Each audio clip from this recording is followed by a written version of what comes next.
खेतवा में बरखा बिना फाटल दरार केहू बूझे नहीं हो।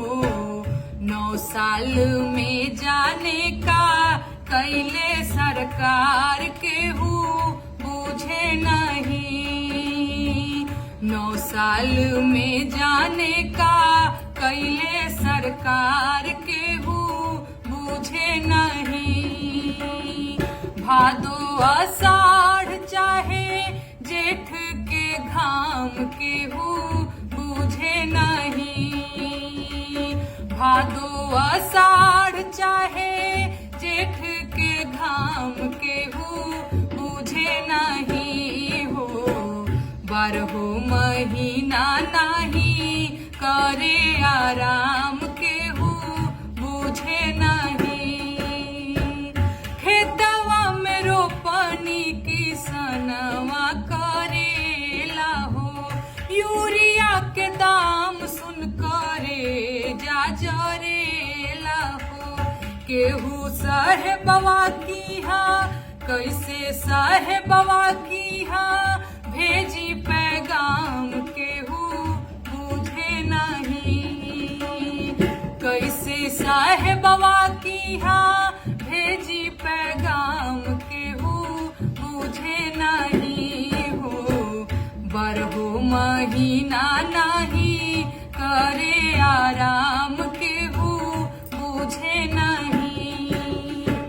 घरवा दुआर छोड़ सिवाने में सुतेला हो। धोती कुर्ता फाटल टूटल ही पहिनेला हो। भरी जवानी में ठक चल गाल झुलल चाम केहू बूझे नहीं। भरी जवानी में ठक चल गाल झुलल चाम केहू बूझे नहीं हो।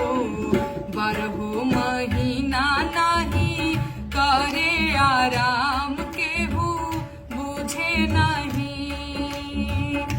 मंत्री जी हुए सोशल मीडिया के किसान हो।